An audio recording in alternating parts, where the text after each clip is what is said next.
Deputy Coppinger.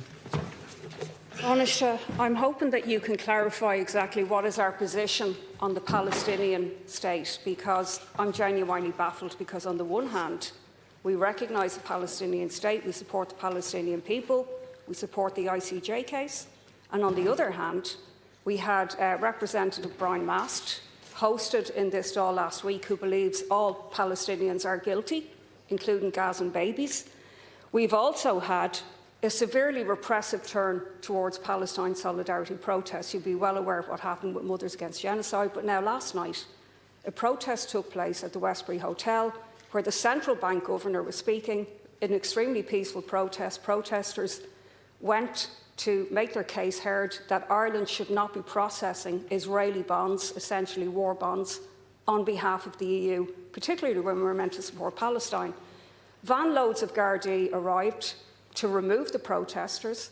They manhandled them, they arrested some, and at least one person has been formally arrested.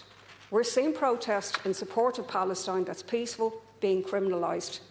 The IPSC have posted about this on all of their forums. Now, Minister, the Taoiseach seems more concerned with what NECAP are doing, not the people who are coming and being feted in this Dáil. The leader of the Seanad put the photo up of that man on his social media as if there was no problem. I'm asking you, as Minister for Foreign Affairs, for Security and the Taoiseach of this country, when are we going to do something actively to actually support Palestine, like ruling out the military use of Shannon, like the Occupied Territories Bill, and stopping Israeli war bonds being processed in Ireland by the Central Bank? Thanks very much, Deputy Coppinger. I think the government's position in relation to Palestine is very clear. So does the President of the Palestinian Authority, so does the Prime Minister of the Palestinian Authority, and I think so too does the Ambassador of the Palestinian Authority to Ireland. Ireland stands in solidarity for the need to create a two-state solution. Ireland believes in two states, and we recognise the state of Palestine to keep that hope alive.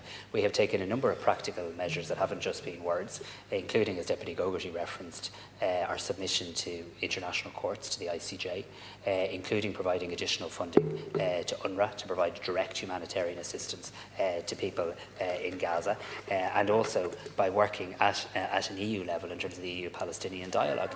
In relation to protest, I believe very much in protest in a democracy, protest obviously within the law. I also believe our Gardaí generally do a very good job in this country. I'm not familiar with the protests that you referenced, so truthfully I haven't. And of course, if anybody has any concerns in relation to that, there are mechanisms in which they can take part. But protest is absolutely lawful in this country. Peaceful protest, it takes place and it's an important part of a healthy democracy. Thank you. I call on Deputy